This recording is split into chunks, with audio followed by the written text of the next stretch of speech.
Má thì số không ai mong muốn ba lấy em nom Toyota Long Search năm 2023បាទបសឡានសំឡុំសិនតែម្ដងលក្ខណៈពិសេសឡាននេះគឺ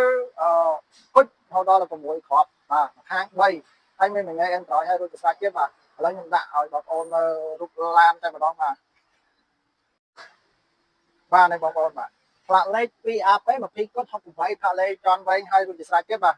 នេះគុជបាទមិញមើលកាមេរ៉ាមកឥឡូវមើលកាមេរ៉ាក្រោយម្ដងបាទគឺយប់ឡើងអត់ចាំបាច់បារម្ភអីទាំងអស់ចំពោះឡានមួយគ្រឿងនេះគឺនៅសំណុំស្រៀងតែម្ដងបាទចំពោះទឹកថ្នាំវិញជំនាញជូនជាង 85% បាទហើយចំពោះខាងក្នុងពាក់ដោយមួយងាយ Android ហើយរួចជាស្រេចមានទូទឹកកកបាទមានទូទឹកកកនេះបើសិនជាបងប្អូនទៅណាមកណាឆ្ងាយបងប្អូនអាចខ្លះតែជាភេទជ្ជៈភេទអីបានបាទហើយខាងក្នុងគឺស្អាតខ្លាំងមែនតើបាទពុកអីនៅស្អាតនៅសំណុំស្រៀងតែម្ដងដៃចកោដៃអីនៅអែមបាទបើសិនជាបងប្អូនណាចង់បានរូបបន្ថែមឬក៏តម្លៃអីបងប្អូនអាចឆានមក Telegram ខ្ញុំបានសុភ័ក្រដែលមានលេខ099 632 870គុត093 632 870គុតនិង066 632 870គុតបាទ